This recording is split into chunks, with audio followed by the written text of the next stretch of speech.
BC declaration నిన్న చంద్రబాబు గారు చెప్పిన వాటిలో జగన్ చేసినవి చంద్రబాబు ఎక్స్క్లూజివ్ రెండు వేటికయ్యే మాట్లాడుకుందాం. బీసీలకు 50 ఏళ్లకే పింఛన్ ఖచ్చితంగా చంద్రబాబు కొత్త హామీ, నో డౌట్. అందులో ఇంతకు ముందు లేదు, అది ఇప్పుడు ఫస్ట్ టైం ఇస్తానంటున్నారు. పింఛన్ 4000 రూపాయలకు పెంపు. ఇక్కడే ఒక కన్ఫ్యూజన్ ఉంది, అందరికీనా ఒక్క బీసీలకే 4000కి పెంప అన్నటువంటిది క్లారిటీ ఇవ్వాల్సి ఉంది.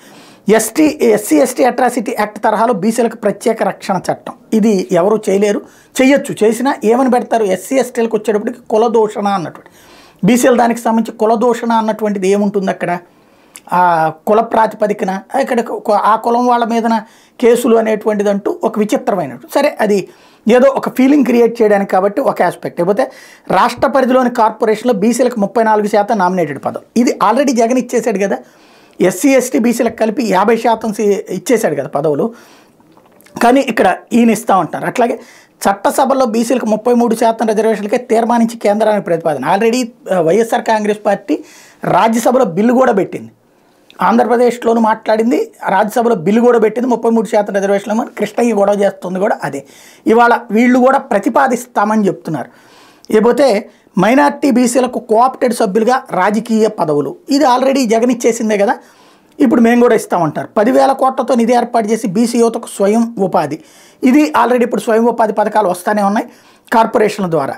అయితే ఇందులో తాము వస్తే ఇస్తామన్నటువంటి బీసీ సబ్ ప్లాన్ కింద బీసీలకు 5 ఏళ్లలో 1,50,000 కోట్ల ఖర్చు, ఇది ఇంతకుముందు ఇవన్నీ రొటీన్ హామీలే. టోటల్గా అప్పుడు ఏం చేస్తారు, పెన్షన్లు ఇతరత్ర ఇచ్చిన పథకాలన్నీ కలిపి ఇదిగో ఇదే అంటారు. ఎస్సీ ఎస్టీ సబ్ ప్లాన్ అయినా అంతే, ఇదైనా అంతే ఉంటుంది. లేకపోతే 5,000 కోట్లతో బీసీ కుల వృత్తులకు ఆదరణ పరికరాలు, ఇవి ఆల్రెడీ గతంలో చంద్రబాబు గారు ఇచ్చారు. జగన్ వచ్చాక వాళ్ళకి ఏకంగా డబ్బులే ఇచ్చేస్తున్నాడు కదా, కాబట్టి ఇంకా విడిగా పరికరాలు కొంటే ఇక్కడ కొన్నోడికి లంచం, ఇదే కొన్నోడు డబ్బులు తింటాడు, మధ్యలో వాడు తింటాడు. ఆ పరికరాలు వాళ్ళకి ఉపయోగపడింది ఎంత అంటే నామ మాత్రమే. కాకపోతే ఆ పరికరాలే ఇస్తానంటున్నారు కానీ డబ్బులు ఇంత ఇస్తానని చెప్పట్లేదు. లేకపోతే సంవత్సరంలోగానే బీసీ భవనాలు, బీసీ కమ్యూనిటీ హాళ్ళ నిర్మాణం, ఇంతవరకు 20 ఏళ్ళు తెలుగుదేశం పార్టీ అధికారులు ఎందుకు కట్టలేదో ఎవరికి తెలియదు, ఇప్పుడు కడతామంటోంది.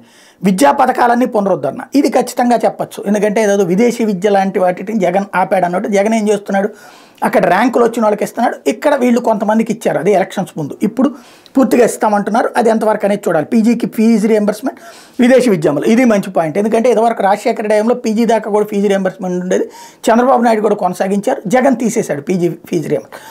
అది ఇస్తానంటాం, అది చంద్రబాబు గారు ఎక్స్క్లూజివ్. విదేశీ విద్యాములు అన్నటువంటిది కూడా అందులో. లేకపోతే పెళ్లి కానుక 1,00,000 పెంపు, జగన్ ఇప్పుడు 75,000 ఇస్తున్నాడు, ఇప్పుడు దాన్ని 25,000 రూపాయలు పెంచి 1,00,000. ఇదివరకు ఇది 50,000 చంద్రబాబు అంటే జగన్ 75,000 చేస్తే ఇప్పుడు 1,00,000 రూపాయలు, ఇది ఒకటి. లేకపోతే చంద్రన బీమా కింద బీసీలకు 10 లక్షల రూపాయలు, అంటే ఇది బీమా అంటే చనిపోయినప్పుడు ఇచ్చేటటువంటి అంశం, ఇది ఓన్లీ బీసీలకే పెట్టారు, అందరికీ ఇవ్వచ్చు కదా అది. లేకపోతే రజక కులాన్ని ఎస్సీలో చేర్చడానికి కృషి, ఇది సాధ్యమా అంటే అసాధ్యమైనటువంటి పని, కాకపోతే ఒక హామీ.